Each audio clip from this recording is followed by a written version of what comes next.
بسم الله الرحمن الرحیم. د یمن یو قبیله و بنو جرهم. یمن کې قحط راغی. دا قحط د وجې هغه قبیله راووته مکې مکرمې ته راورسېدل. کوم ځای کې چې اسماعیل علیه السلام او د هغه والده محترمه وه د زمزم د کوهي خوا کې، هلته کې دې قبیلې پړاو واچو او د هغې پړاو نه بعد دغه ځای د هغه قبیلې ډېر زیات خوښ شو. د هغه ځای کې دا قبیله آباده شو. دې کې زمانه تېرېده. څه زمانه پس د حضرت اسماعیل علیه السلام په هغه قبیله کې د یوې زنانه سره واده وشو. د اسماعیل علیه السلام د واده نه بعد هر کله چې اسماعیل علیه السلام ته نبوت ملاو شو، د هغې نه بعد اسماعیل علیه السلام دغه قبیلې طرف ته او اهل یمن طرف ته، عمالقه طرف ته نبي چې کوم دی نو ولېږلی شو چې ته دوی ته د الله جل شانه وحدانیت او د خپل رسالت هغه پیغام ورکړه. په دې کې زمانه تېرېده. د اسماعیل علیه السلام 130 سال عمر ته چې کله ورسېدو، اسماعیل علیه السلام لا چې کومه الله پاک کومه زندګي لیکلې وه هغه زندګي پوره شوه، نو اسماعیل علیه السلام د دنیا نه لاړو. اسماعیل علیه السلام د تلو نه بعد اسماعیل علیه السلام وصیت کړی چې زما نه بعد به زما زوی قیدار، زما دا زوی به د خانه کعبې متولی، چونکې هغه ته هغه د خانه کعبې هغه ذمهوارۍ ټولې هغه ته هغه زوی ته میلاو شو. دغه رنګې بنو اسماعیل ټولو ته د خانه کعبې هغه مشري هغه میلاو شو. څه موده پس د بنو جرهم او د اسماعیل علیه السلام د قبیلې یو بل سره خپل منځ کې جګړه راغله. جګړه چې هر کله وشوه نو بنو جرهم ته فتح میلاو شوه. چې فتح میلاو شوه د هغې نه بعد هغوی حاکمان شو او مشران شو. هر کله چې هغوی مشران شو نو هغوی په بنو اسماعیل علیه السلام باندې ظلمونه او زیاتیانې هغې ورسره شروع کړي. هر کله چې زیاتیانې شروع کړي نو اسماعیل علیه السلام چې کومه قبیله وه هغه د مکې مکرمې نه ووته، بار ته لاړه. هر کله چې بار ته لاړه نو بیا د بنو جرهم د حاکمانو خپله خاوره خپل اختیار شو، نو بیا به د حاجیانو سره هم ظلم او زیاتې کوم. او دغه رنګې مکې مکرمې کې چې کوم نور نږدې قبایل اوسېدل هغوی سره به هم ظلم او زیاتې کوو. د هغې نه بعد کوم چې ګیر چابیره قبایلو هغه قبایلو خپل منځ کې مشوره وکړه او مشوره په دې خبره وشوه چې یاره دا بنو جرهم د دې مکې مکرمې نه وباسل پکار دي. د هر طرف نه چې قبایل د بنو جرهم د مقابلې دپاره ودرېدل، نو بنو جرهم مجبوراً د مکې مکرمې نه هغه چې کوم دی ووتل، بار ته لاړل.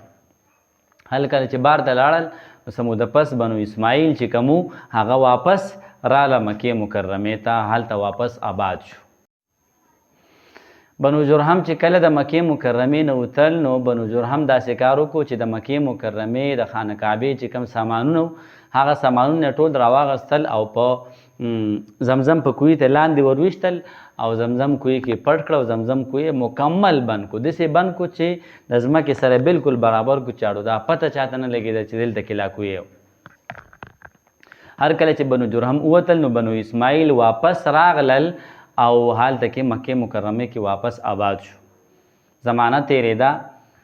په دې کې الله جل شانه ته دا منظوره وه چې د مکې مکرمې حاکموالی او د مکې مکرمې مشري هغه الله پاک عبدالمطلب ته ورکړي. نو عبدالمطلب د مکې مکرمې حاکم شو او مشر شو.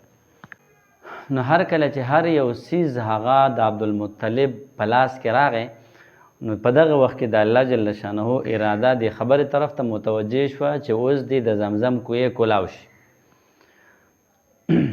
نو الله جل شانه د طرف نه به په عبدالمطلب باندې خوبونه راتلل. د شپې به ورته خوب کې ښکاره کېدل چې دا ځای وکنه دې ځای کې د زمزم کوهی دی. عبدالمطلب په خپله وایي چې زه په حتیم کې وده وم او ما ته خوب راغی او په خوب کې راته یو کس ووي چې احفر بره کولاو کا. ما وایي چې یاره بره څه شی دی؟ زما نه په خوب کې غایب شو. په سبا باندې بیا زه په حتیم کې وده وم او بیا ما دا خوب ولیدو چې ما ته وویلی شو احفر المظنونه کولاو کا. نو ما تپوس کو چې یاره مظنونه څه شی دی؟ نو بیا د هغې نه پس هغه سړی زما نه په خوب کې واپس غیب شو. سبا بیا ما ته په خوب کې وویلی شو چې احفر طیبه کولاو کا.